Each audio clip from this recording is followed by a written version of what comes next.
Have you ever seen this game? Have you ever heard about it? Or have you perhaps even played it? Most of you don't even know what I'm talking about, and there's a reason. This is Popol Maya, made in 1997 by Shadow Entertainment for Windows 95. A game hardly ever addressed on the internet, with zero gameplay on YouTube. In short, a game unknown to the public. It is forgotten indeed, but also disturbing. Why? Because Popol Maya is not just a game, but rather a Mayan belief system rabbit hole.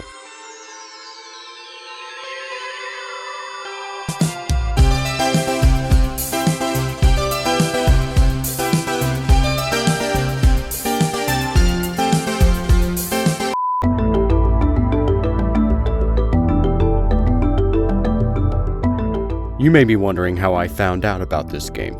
The answer is, well, it's complicated. First off, my friends, Elliot and Havard, wanted to play Wii games on their Dolphin emulator. So, I gave them a site I found on Reddit, which was the-eye.eu. If you've been on this site, you know what I'm talking about. It's pretty intimidating because of its overall look, but also because of its gory stuff being uploaded. It gathers all kinds of archives, like comics, historical records, and of course, games. Small parentheses, but the team behind this site is doing a really good job, since their primary goal is to archive all sorts of stuff, but let's get back to the story. That's when my friends searched through the unreleased games category that they came across Popol Maya. At this point, they totally forgot the Wii game. They were surprised to find little to no info about this game. The only traces of it found on the internet are a site documenting the game called obscurity.com, a Japanese guide made back in 1998 by a certain Akio Shimada, the game being uploaded to archive.org, and the official soundtrack being uploaded to YouTube. That's it. No real gameplay was uploaded. Nobody ever really talked about it. You get the deal. It really went under the radar, and that's what makes this game a bit creepy.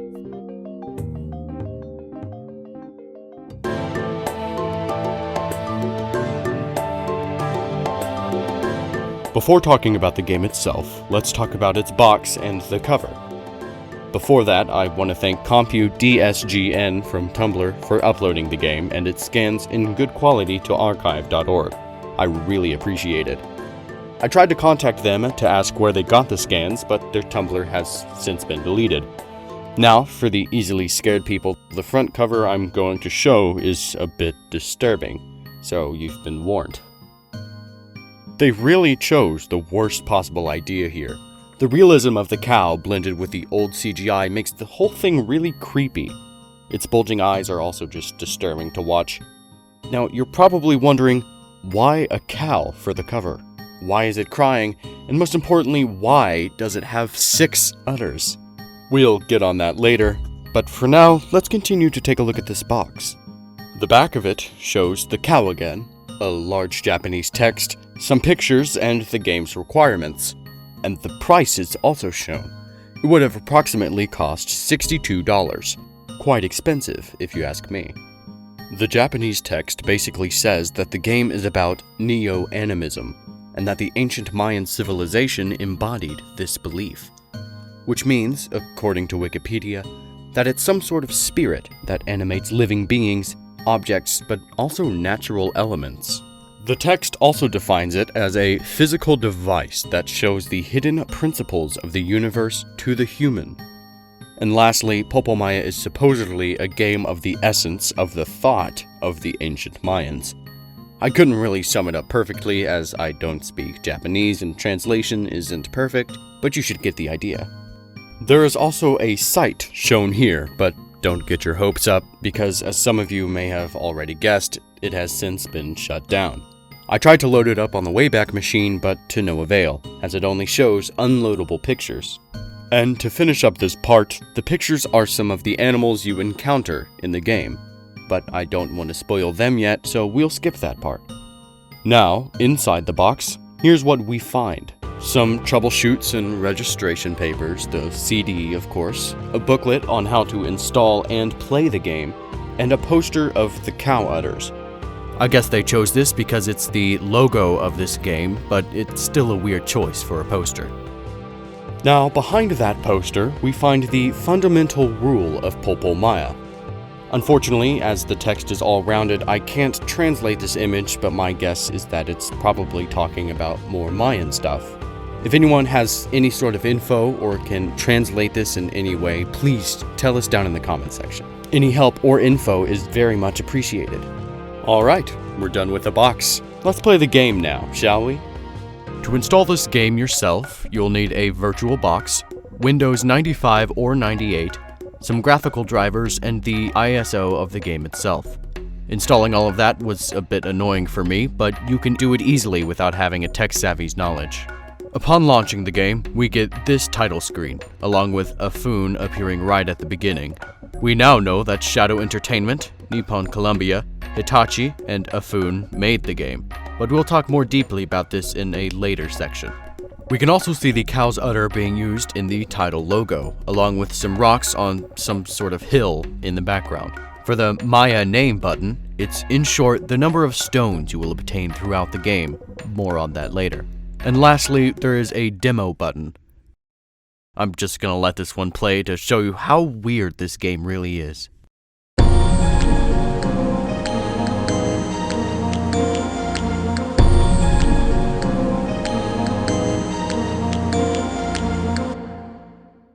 Right after starting a new game, they right off tell you that this is not just a game, this is a system to help you be reborn as a Mayan. Basically, what this whole text means is that your future will depend on your decision, and that the future is yours if you accept being a Mayan. You can choose your decision by typing decide or deny. It's mainly some sort of contract or warning between you and the game. And if you deny, you just go right back to the menu. Basically, terms and conditions. What the other part of the text says, however, is much more complex. Therefore, I'll leave it for the analysis chapter. By typing decide, you enter the game and you get a 3D intro, which is kinda creepy in the beginning, but so is the entire game, honestly.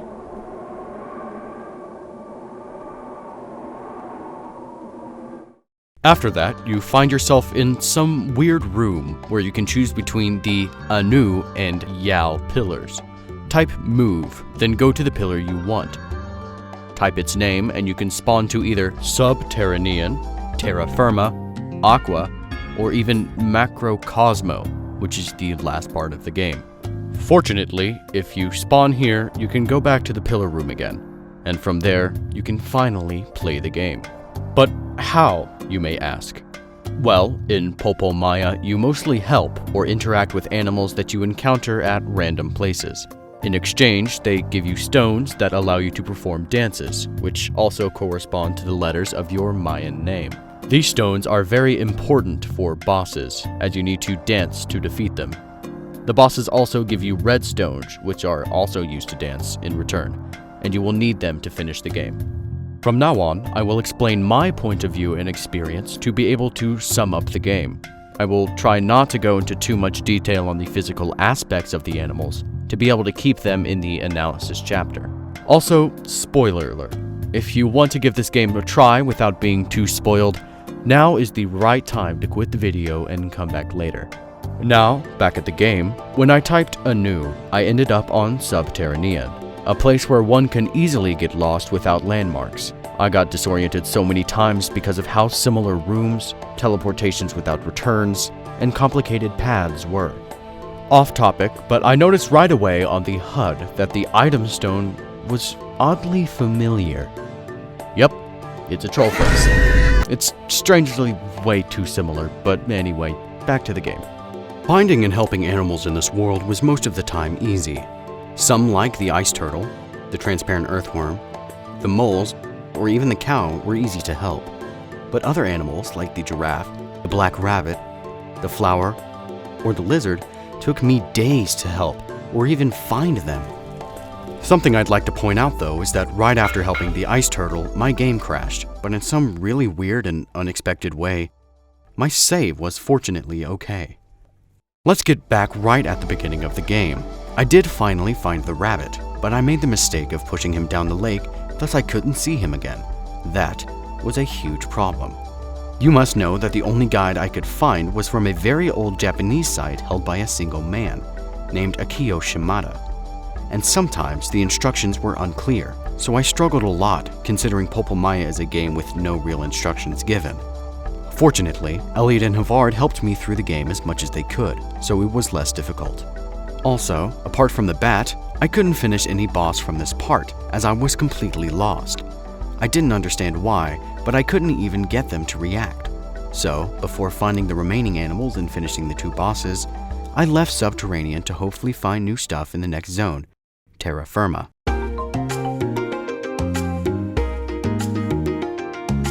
Terrafirma was, in my experience, the easiest world of the game. So if you start from here, you're on a good spot, as the map was really straightforward compared to Subterranean. Animals like the mantis, the red and white mushroom, the green lizard, the double-headed snail, the moth, or the squirrels were really easy to find and help. But others like the rhino, the sleeping walrus, and the frog were not so much.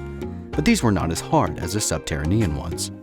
Only 2 bosses were present in this part, some sort of crystallized egg that changed color and a colorized centipede.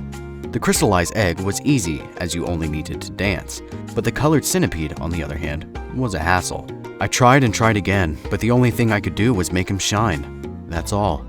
So, I went back to Subterranean, hoping to find the remaining animals. I first started with the giraffe, and I was already pretty close as the only thing left to do was to touch him again. But it ends there, because this animal did not take me to a new place, or so I thought, but more on that later. Right after I stopped playing the game, Elliot thought it was a good idea to send an email to Akio Shimada to hopefully find more information. Elliot wasn't hoping for an answer at all, but sent the email anyway out of curiosity. And you'll never guess, Mr. Shimada reached out to the mail 23 years later in one single day. He was some sort of blessing to us since he answered all of our questions without hesitation. Even though he played this game until late 2002, he helped us a lot to progress in the rest of our research. Before he answered all of our questions, I was finally able to find the rabbit and helped him climb over a lake. And now I was in a whole different area and found a new animal, or in this case, a flower. It was easy to help too, but the hunt would end there, as this new place would take me back to the ice turtle. Fortunately for me, only one animal was left, the lizard. When I received the mail, Mr. Shimada gave me a good clue about the anglerfish boss, but sadly not about the lizard. Before going back to the anglerfish, I had the idea to draw the map of the Subterranean to avoid getting lost again. I noticed I took every path possible, but I couldn't find the last animal. So I tried to creep at the giraffe's hole to see if it could land me somewhere, and that is how I finally found it. Plus, it was easier to help the giraffe thanks to the command Mr. Shimada told me to use, split. After that, I managed to finish the rusted orb boss by simply aiming at its head. So finally, I tried to do the same with the anglerfish by aiming at his lantern. I did make it react, but right at the end, I was stuck. I tried everything, but failed. But it was okay, since I kinda finished Subterranean. So I went back to Terrafirma to try finishing the centipede boss by aiming at its eyes, and it also worked. Except the next part was very weird. I couldn't find out what to do, but I was able to finish it, and thus the boss. And so the centipede sent me to the second last part of the game, Aqua.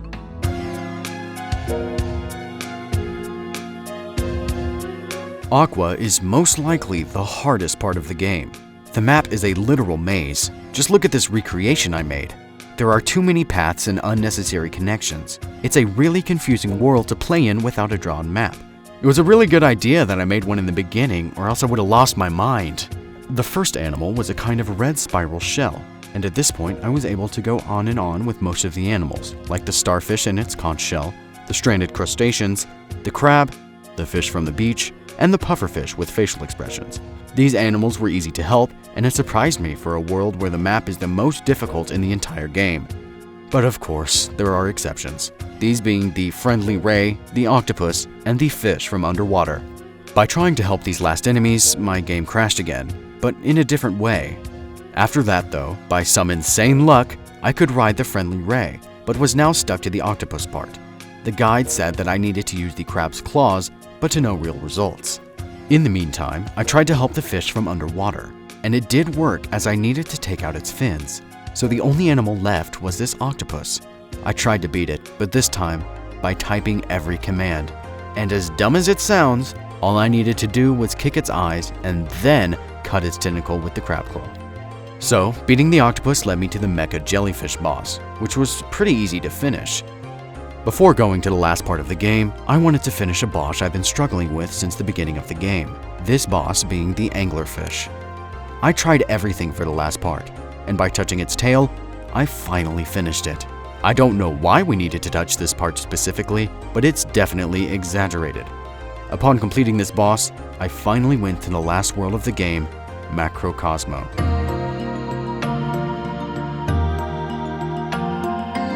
Macrocosmo, as surprising as it sounds, was really easy and also very fast to finish.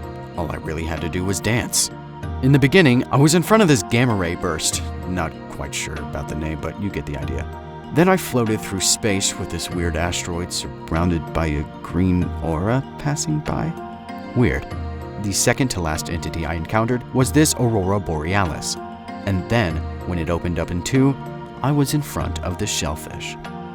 By simply dancing and taking its colored orbs, I finally finished the game.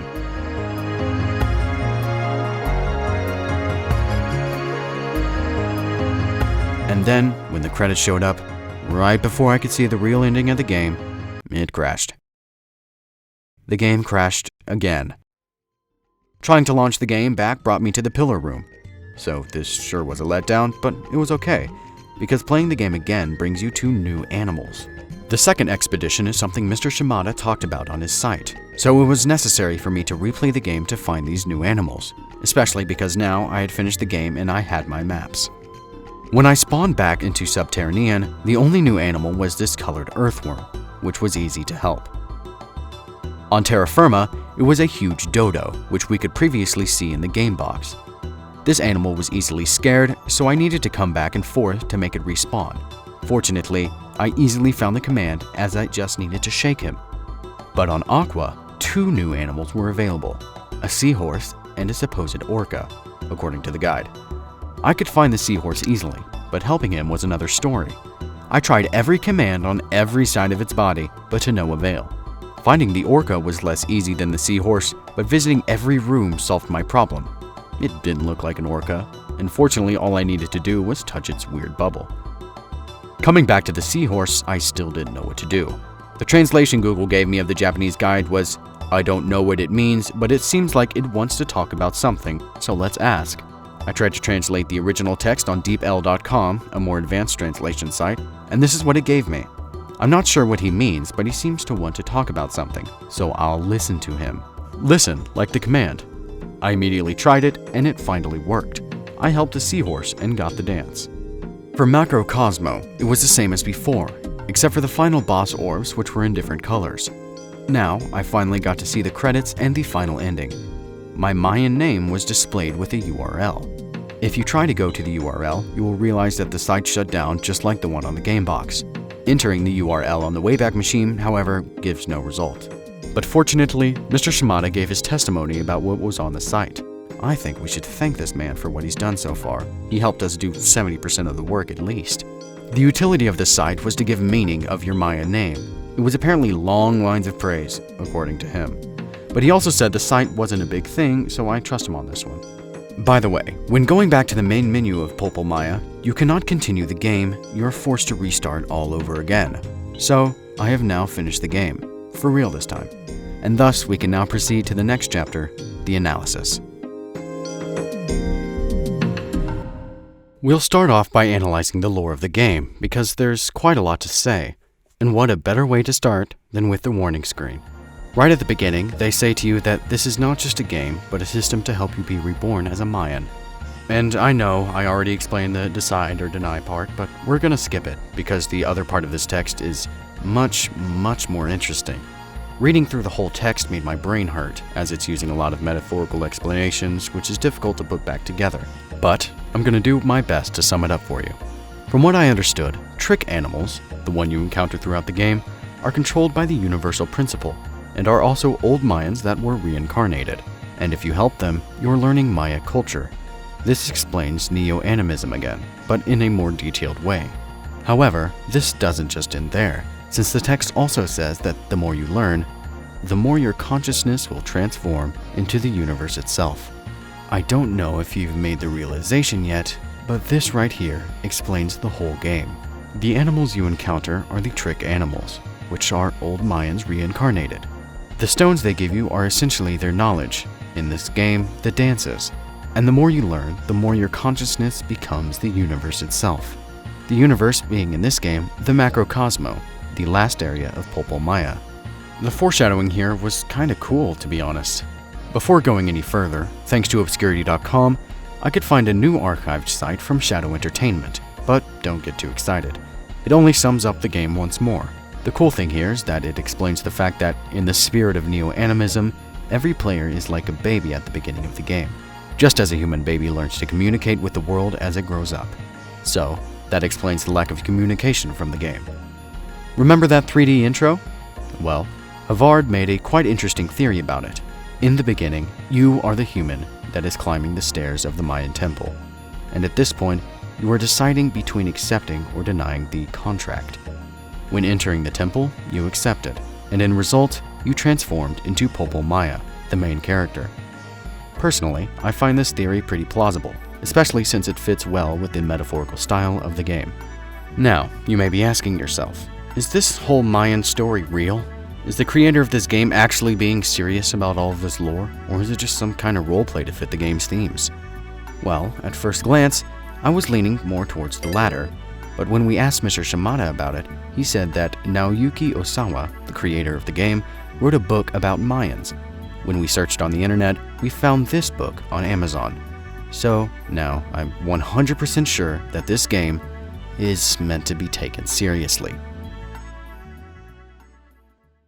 The next thing we're going to address is the trick animals and bosses, along with their behaviors, because honestly, they're worth talking about. But I won't go into details for every animal, only the more interesting ones. Starting off with Subterranean. We'll begin with the cow. I still don't know why they chose a cow to make this abomination, but it's definitely nightmare fuel. Look at these 8 udders, its tongue hanging out and its eyes. Everything is so out of place. And if you haven't seen what it does yet, touch it, and the cow will crush you with its udders. Squeeze its udders and it will cry. I don't want to go any further, and I can see why this animal was chosen on the box art, as its disturbing feel is sort of unbeatable. The next animal I want to talk about is the transparent earthworm. Seeing it stuck in these branches made me a little sad, and touching it will cause a purple liquid to flow from the branch. I can guess it's blood, which would be worse, but I'm not really sure. The animals who surprised me the most were the mole, the flower, and the giraffe. Just look for yourself. And the animals who are just scary looking are the black rabbit and the ice turtle. One last thing I'd like to point out is when typing searchlight on the colored earthworm from the second expedition, it dries up to death. Following now with Terrafirma. Let's start with the dodo. The dodo is really tall compared to the player, and that's what makes it interesting in my opinion. Also, the weird noise it makes when you shake it, combined with the lack of music, kinda makes the situation strange.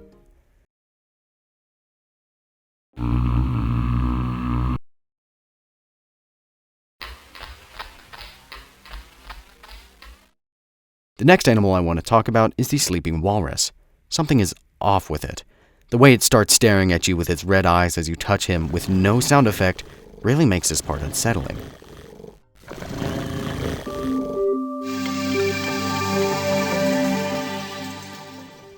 The trippiest animals from this zone were the double-headed snail and the breathing mushroom. And the weird ones were the frog, the banana mantis, and the tentacle tree. Don't worry about that tree though, as squirrels are already hidden in there. The second last zone to cover now is Aqua. And what a better way to begin this part than with the crab. First off, it has a huge claw above its head. Take it and it will fly across the sea. Touch the crab and it will create some kind of gray bubble. But we're not finished yet, because if you give the claw back, it will split itself in two, give birth to a baby crab, then transform itself into dust. This one is really special and honestly just funny at this point. Next is the weird orca. which is not really an orca, but rather a dragon head stuck to a fish body. Why does it have to have the weird thing on its tail? Why is it leaving a huge black bubble? It doesn't make any sense, and this animal is really anecdotic. The only weird animals from this world were the fish from the beach and the red spiral shell. And the only unsettling one is the octopus. The animations it makes when cutting its tentacle is weird to look at, mainly because it's not smooth and looks choppy. Some animals that were pretty cool though are the friendly ray and the pufferfish. With this out of the way, let's talk about the bosses. Starting off with the bat and the centipede. They're honestly pretty cool to look at. The odd bosses here were the crystallized egg, who might look somewhat cool, but when finishing the boss, what is inside it is this skeleton bird thing. The rusted orb, which flies away at the end with a halo,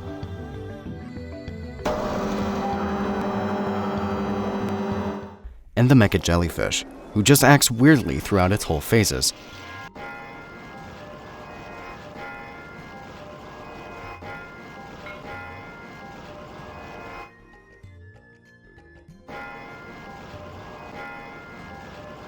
And the last zone to cover, Macrocosmo. The only thing I'd like to point out is, why a shellfish? I still have no idea. Maybe for the orbs, who knows? But we'll probably never know. We are finally done with this part, so let's carry on with the dances of the game. For an obscurity like Popol Maya, seeing a well-animated dances surprised me. They're all CGI and go well with the character. It was cool to collect them every time, and the crazier thing is, there are 36 of them in the whole game. Most of the times, they're pretty original and nice to look at. Here are some examples.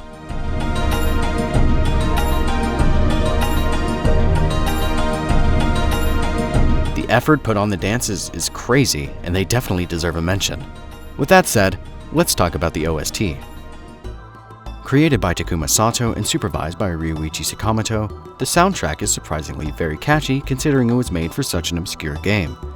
Even if all the songs are like 5 seconds but looped over, they're quite memorable. Some of them feel very Maya-esque, like the one from the warning screen, the main menu, or the demo. And particularly this one, it's mysterious and eerie and kind of unpleasant. However, some of the songs have a good vibe, like the Mayan name music, which, for whatever reason, stuck itself into my head. It really has that sense of reward behind it. Some of the songs have that calm, kind of happy feeling too. I'm especially aiming at Aqua here, but we'll get onto it later as we're now sorting the soundtrack by worlds. Subterranean.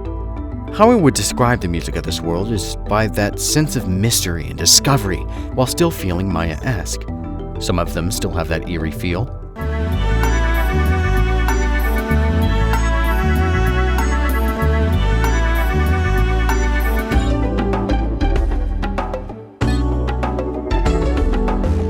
Others have that exploration sense.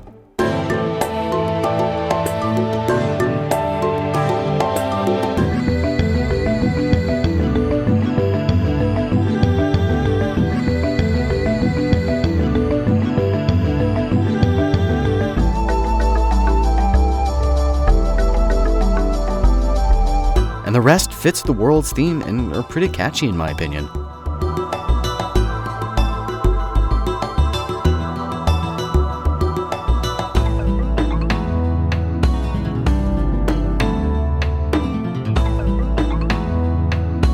Terrafirma. For this world, I would describe its OST as open-fielded.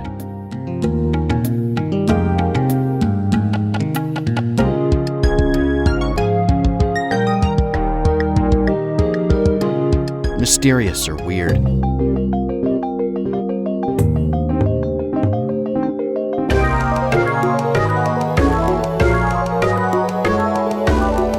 And sometimes serious.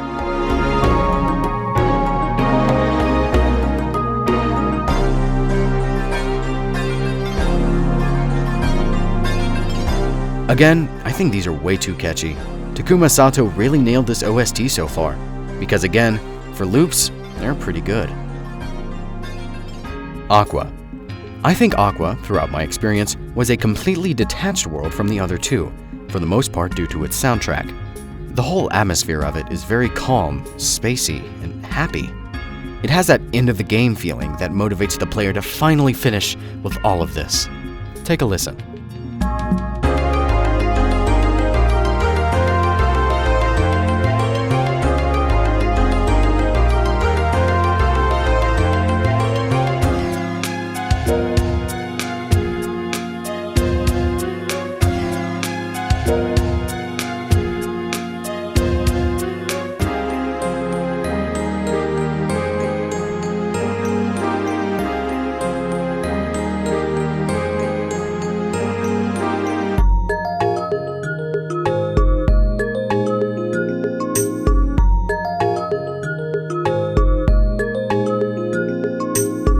This part of the game is pretty special compared to the two. That eerie feeling totally disappeared, as Takuma Sato beautifully recreated that feeling of underwater security. You can actually feel that you are safe and that you are almost at the end of your journey. Macrocosmo. For the bosses, they all have different styles. The bat, the centipede, and the mecha jellyfish just have weird music. And the anglerfish,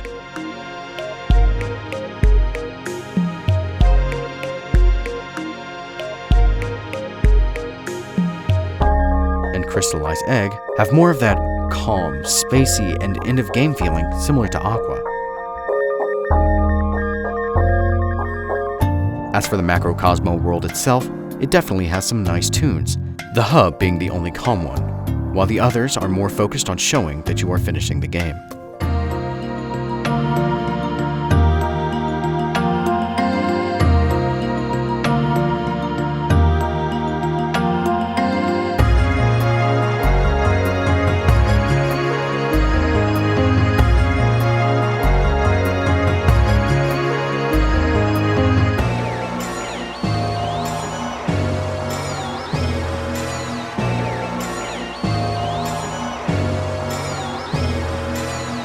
Especially the final boss music. It shows you that this is the end, that all you have to do is dance in front of the shell to finally end your adventure. I think that the OST respects well the universe of the game, and that Takuma Sato had understood it. Funny thing is that apparently, thanks to this guy in the comment section of the OST, it was Takuma Sato's first real work, and he did it while he was in school. This soundtrack is an important part of Popol Maya, as it's really catchy and memorable.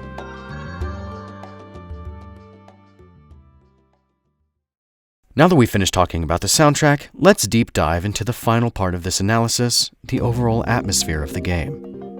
Popol Maya has a weird, unnerving yet calm feeling. It's sometimes so random and psychedelic. The animals and bosses could range from weird to pretty cool. The cow compared to the friendly ray, the sleeping walrus compared to the pufferfish. The non-creepy animals are pretty rare, but look at Popol Maya himself. He's surrounded by a weird world of freaky animals, and he's the only one to act like he's in a cartoon. And that's what makes the game such a contrast. Sometimes it's creepy on purpose, sometimes it's not, and occasionally it's just enjoyable.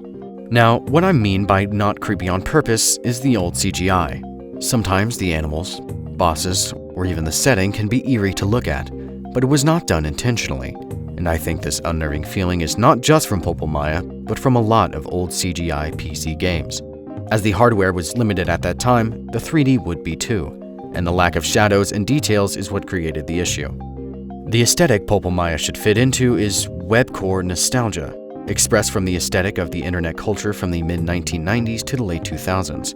Again, the old and weird CGI fits perfectly into this aesthetic. Popol Maya could easily be compared to Eastern Mind's The Lost Souls of Tong Nu, except the latter is way creepier and more mysterious. Also, it's pretty popular, as a lot of people already talked about it, and Vinny also made a video of it. But in terms of graphics and gameplay, I can say that they're somewhat similar. Eastern Mind also had a sequel, named Chu Tang, but it's basically the same thing.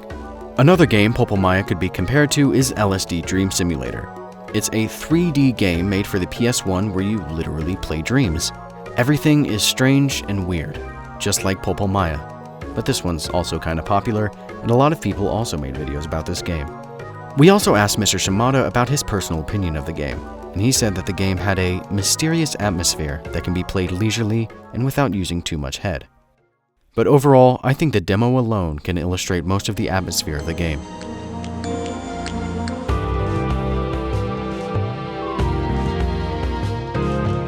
For this part, I made maps of the 3 worlds to find your way easily, which can be downloadable in the description, of course. Also, here's a list of the commands to be able to help animals by yourself. If you want to skip this part, which is understandable, you can go to this timestamp. So, without further ado, let's get started. Subterranean. The cow. You first need to type squeeze, get the cow's milk, drink it by dragging it into Popol Maya, and touch the cow. It will try to crush you, but by drinking the milk, you will lift it automatically.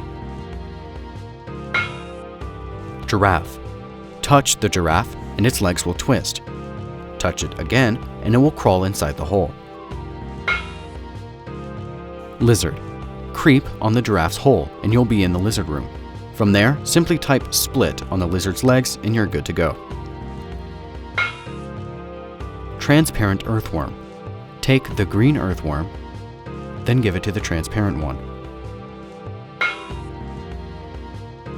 Ice turtle. Touch the ice turtle's head, overturn its shell, and ride it. Twisting leeks. Type searchlight on one of the leeks and they'll let you pass. Whack-a-mole. Take the mouse that is running through the screen and give it to the mole. Black rabbit. Drink the milk from the cow and lift the rabbit. Flower. When it opens its leaves, take its seed and eat it. Colored earthworm.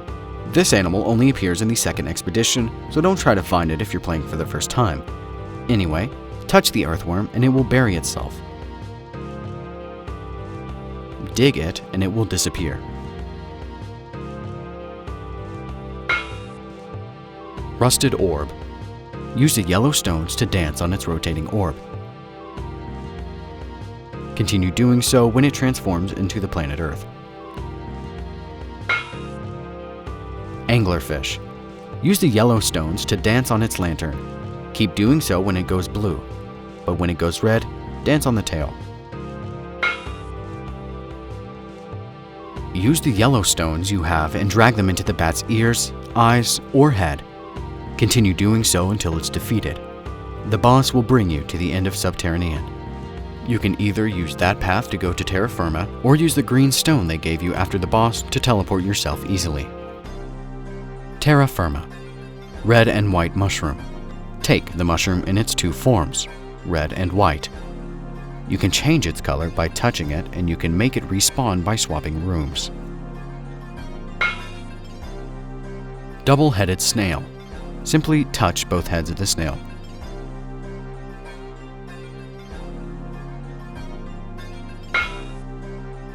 Blue frog.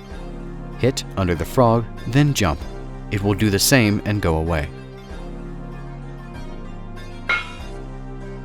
Rhino. Click on the rhino and you will automatically follow it. Look at it and the rhino will approach. Escape and you're good to go. Green lizard. Touch the green lizard and your body will fall apart. From there, simply recover like the lizard does. Shake the tree, then a squirrel will give you some nuts. Drag it to the tree and they'll eat it. Banana mantis. The mantis is hidden with all the other bananas. It is easy to find by dragging your mouse over the different bananas. Touch it and the mantis will reveal itself. Hit it and its bananas will turn red, and after that, simply take them. Moth. Touch its red spike. The moth will go inside its cocoon. Simply wait and it will turn itself into a butterfly. Sleeping walrus. Simply sleep, then wake up in front of the walrus. Dodo. Simply shake the dodo and it will go away. Crystallized egg. Simply dance on the crystallized egg until it breaks. Centipede. First off, be sure to get all the dances, as doing it without all the Terrafirma stones won't work. Dance everywhere on its body until it freezes and shines. At this point, you're going to dance at its eye until it moves again. And finally, you're going to dance at every part of its body until the centipede will become colored again.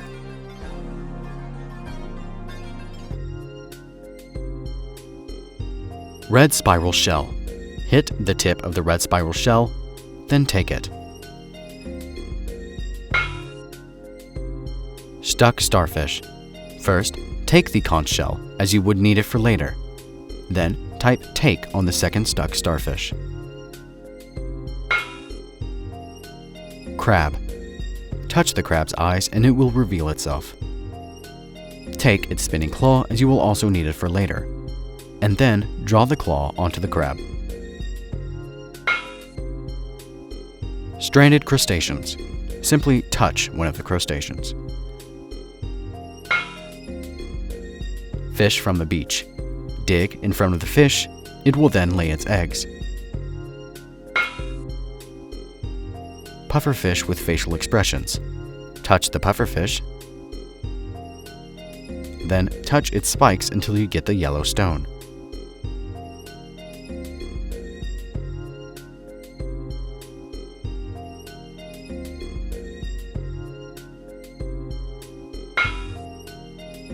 Fish from underwater.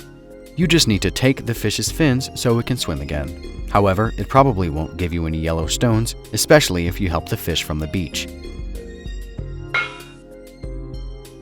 Friendly ray. Use the conch shell I talked about earlier and use it for the friendly ray. Right after that, ride the ray and you'll obtain the yellow stone. Octopus. Kick the octopus's eye, and then use the crab's claw to cut its tentacle.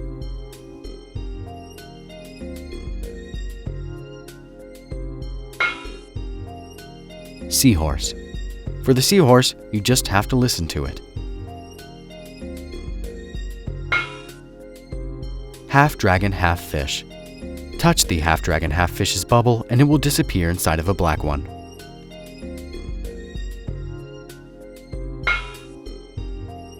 Mecha jellyfish. Dance on the upper part of the mecha jellyfish's tentacles, and then dance on its flashing light. Macrocosmo. To teleport yourself into Macrocosmo, use the dark blue stone you received from the bosses you defeated. Also, I haven't made a map for this world as it's only a straight path, so that would be useless. And for all the entities, all you have to do is use the boss's red stones on them. So let's now get to the final boss, Space Shellfish. Use the red stones on the shellfish. It will gradually open its mouth until a colored orb shows up. Take it and it will appear on your control triangle. Your red stones will also disappear. Do it 3 times until your body breaks. It will recover inside the shellfish, and at this point, you have finished the game.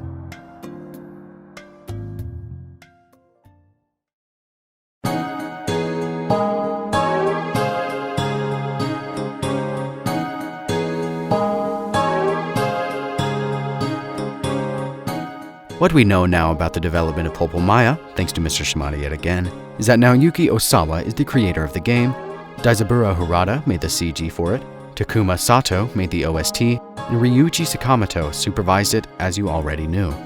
Contacting these people was not as easy as doing so with Mr. Shimada, because every time I tried, I came to a dead end. Searching Naoyuki Osawa's name on Google led to book sites, so I couldn't find anything about him. Mr. Shimada said that he's currently a theater writer, and by searching through the internet, I found this theater guide account on Twitter which quotes his name, so I can say that this fact is true. I think he has no social media presence at all, and that's unfortunate, as he was the original creator of Popol Maya, and asking him questions about it would have been quite interesting.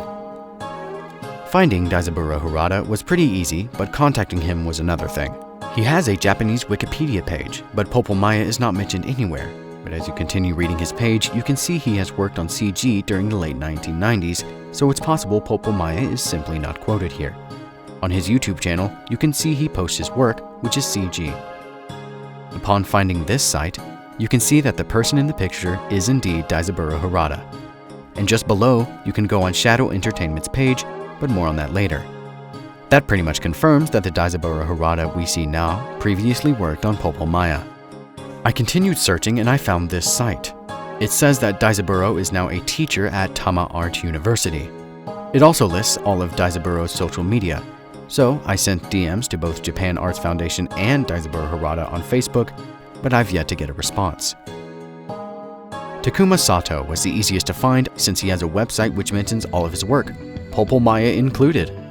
He has a contact button which leads to his mail, so I just had to write up an email, and he would probably respond in the next few days, right? Yeah, it was too good to be true. The email was dead, and trying to get in another form of contact with him didn't work out. He only had a blog left, and I couldn't figure out how to send him a DM. The last in the search was Ryuichi Sakamoto. Surprisingly enough, he's pretty popular. He's even followed by Barack Obama on Twitter. Getting in contact with him was pretty easy because he owns his own site, Facebook, and has an email. Unfortunately, he stated on his site that he was diagnosed with rectal cancer and that he's now under treatment. I wish nothing but the best to him. When asking about Popol Maya by mail, an officer of Ryuichi said that this is not something I was aware of at all. Unfortunately, at this time we're not accepting interview questions due to Mr. Sakamoto's ongoing health status. You can read about it in his words here.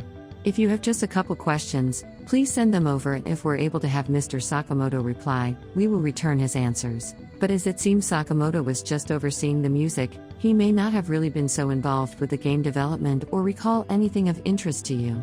Best regards, an officer of Ryuichi Sakamoto. In return, I asked how the general music supervisor went and if he had any details about the game, but I haven't received an answer yet. And honestly, I don't think I'll ever receive one. Well, I couldn't get into contact with any of them. Yet. But that's a try, I guess. You're probably wondering why I haven't checked the credits. Well, I did, but sadly it also brought me to a dead end. A new lead would be Afun and Shadow Entertainment. Searching Afun along with Popol Maya brought me to this site. It says that the game was presented at the Business Show 97, which apparently was a tech conference, and it was seemingly well received. Remember the Shadow Entertainment site I talked about earlier? Well, going on it with the Wayback Machine brings us to this. Going into the What's Hot tab shows the box of Popol Maya. We now know that the game was released on May 30th. The rest just sums up the game like usual. Going into the Shadow Sites tab and we still got Popol Maya, but it's just the same site as the game box, the one with unloadable pictures. The Ryuichi Sakamoto and Saiko Ito tabs have unfortunately nothing to do with the game, as they just promote their personal work, and if you continue further, they transfer you to other sites. Going into sdw.co.jp, however, with the Wayback Machine of course, shows this image, but again, clicking on it provides nothing interesting. Before concluding this chapter, you may be wondering, how did Mr. Shimada get all of this info? And how did he have a copy of Popol Maya? Well, in his first email, he said that the game was sold by Nippon Columbia and Hitachi. And since he was working as a subsidiary of Hitachi, he got a promotional CD-ROM. He also said that there may have been a commercial version released, but stated that there was no big difference and no version upgrade between the two whatsoever. Well, this concludes the last chapter. I may have not contacted the developers the way I wanted to, but at least I was able to get a lot of information.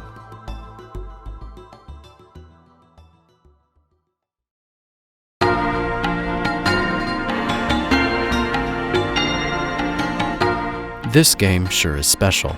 From its disturbing and grotesque imagery to its serious and obscure Mayan lore, Popol Maya is a weird game. Weird from its gameplay, weird from the animals you help, and weird from its obscurity. But its spacey and somewhat happy side kind of contrasts with its strange feeling. Playing through the game myself and accomplishing various stuff felt really satisfying, as I was doing it with little to no help from it. Popol Maya, like said on the warning screen, is not just a game, but an experience. At least for me. Exploring and finding these weird animals, trying to find how to beat this certain boss, trying to understand the lore Naoyuki Osawa has set, it was something. It felt like solving a huge puzzle. No, I did not reconvert into a Mayan, obviously, but finishing the game was truly awesome. If you have the time and patience, I recommend you play Popol Maya. If you try not to spoil yourself, you will be surprised by this game and the behaviors. And before closing this video, I want to thank Elliot and Navard for finding the game and helping me complete it, Mr. Shimada for all the help he has provided to us, and Keenan Rothrock for narrating this video. Without these people, this video would have never come to life. If you have any additional info, please comment them down below in the comment section. On that, take care of yourself, and goodbye.